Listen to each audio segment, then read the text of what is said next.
what's up, and welcome back to my channel. Now today I'm going to be giving a review for the film Moana 2. Now this is a sequel to 2016's Moana. This is directed by David G. Derrick Jr.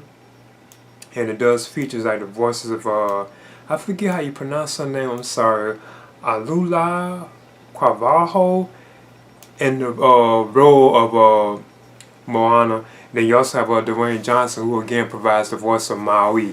Now this particular film has Moana going on a quest to reunite with the demon god Maui, and she also has to assemble like a crew, well, a wayfinding crew, to go on like this journey to find like this lost island and break its curse. I think the name of the island was Matufetu. I think that's how you pronounce it. Now I saw this like in the Dolby Cinema, and I must admit that's why I chose. Cause I used to do like IMAX and stuff like that when I go see films in the theaters, if I can, if it's playing in IMAX. But this right here, I chose to do it in Dolby Cinema because I knew a part just looked so beautiful, like awesome, you know, and it did. Like I must admit, it really looked so like beautiful.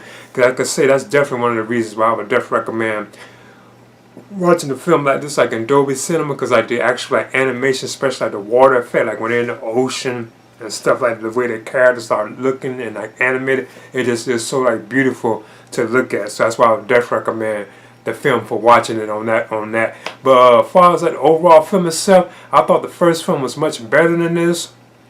And at times I feel like it just kind of like falls off, you know, it doesn't really like take off. Like the first act, when it starts, some of the songs are pretty good, but then once it gets to like the second act and everything, it starts like to just fall apart. It's like something's just like off with it. I wasn't just really feeling it at the time. Plus I felt that Maui, at times I thought Maui wasn't even going to be for Moana, because it was like separate for so long. It's like he doesn't really show up in this spoiler territory until I guess you could see like kind of like the end of the second act, it seems like it. And the film does feel like it's kind of like short, you know, but I thought once he showed up, well, he was always kind of there, he just wasn't with like Moana at times, like I said, spoiler territory. But when they do actually meet again, you know, it's kind of funny. It's like the chemistry between them and some of the jokes and all that kind of stuff like that. It was funny. Now there were like a bunch of other like characters in the film, and I guess you can it's like it's really like a villain. Like there's like this supposed like large villain that we don't really get to see that much of, known as I think Nalo or Nalo. He's like supposed like the main like villain of the film. And you can tell they probably really saving him up for like another film, like a third film in the series. Because I can say this spoiler territory, you don't really get to see that particular character show up, you know. But you have to watch the entire film to see like the ending, and there are like some Easter eggs, like kind of like mid credits. Like once the credits are starting, like once they get like midpoint, they show like a little tease of like some certain things. Even certain characters from like the first film make another appearance, but I won't spoil it. But overall, though, the adventure itself, I guess it's pretty good.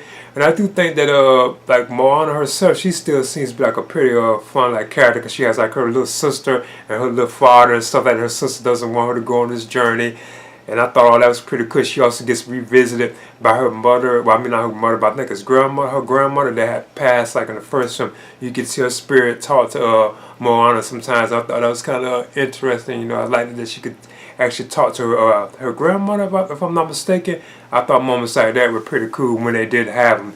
But like I said, still like the look of the film and everything is just done very well. Like the animation and some of the characters that join Moana on her quest are known as I think you have Mani, and she's like a fan of Maui's. And you also have Lotu, and he's like well, she's like a craftsman woman. She actually puts together like Mona's like boat and stuff for her to like to sail on and travel on. Then you also have Keely, I think that's how you pronounce it, and he's like this grumpy like old man, you can say farmer, who's with Mona's like a wayfinding crew too as well. And there are other peoples and stuff, like you have Simia, I think that's how you pronounce it, Simba. And again, like I was mentioning before, that's Moana's like a little sister. You also have Tamura Morrison as Tui, and you know, of course, he's like her father. So yeah, he's also back in the film too.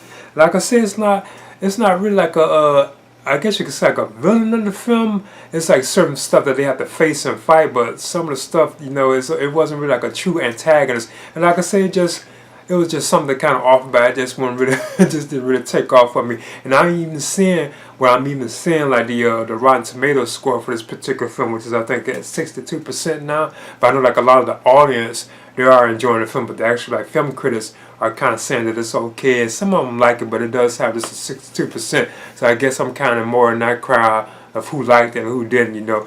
But in it was like still like a pretty solid film, and I just really, I guess, would recommend it for like the animation and stuff like that. It just looks so beautiful to look at, you know, especially like on the big screen. And I did it in like Dolby too. I know this is also like an IMAX and 3D and stuff like that too at various different places.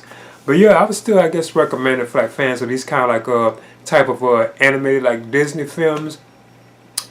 But in Moana 2, I'm going to just give it a C, and I thought it was solid. You know, I'm still be looking forward to like a third one. I know they have a live action Moana film 2 on the way as well, so that should be kind of fun. But anyway, I'm just giving this a C. Please leave a comment and subscribe too as well.